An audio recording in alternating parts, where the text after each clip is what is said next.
మొదటిది ఎర్రమందార పువ్వు, రెండవది తుమ్మి పువ్వు. ఈ రెండిట్లో ఏది శివుడికి సమర్పించినా శివుడు ఐశ్వర్యాన్ని అనుగ్రహిస్తాడు. కాబట్టి రెండవ ఉపచారం పుష్పం.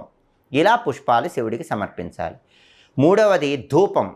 అంటే మీరు బొగ్గు కణికలను బాగా కాల్చి దాని మీద సాంబ్రాణి పొడి చల్లి ఆ ధూపం శివుడికి వేయాలి. శివుడికి ధూపం వేస్తే శివుడు వెంటనే అనుగ్రహిస్తాడు. ఇది మూడవ ఉపచారం.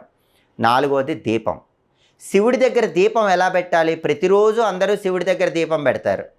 కానీ శివుడి దగ్గర దీపం ఎలా పెట్టాలంటే శివలింగం దగ్గర కానీ శివుడి ఫోటో దగ్గర కానీ ఒక మారేడు దళం ఉంచాలి.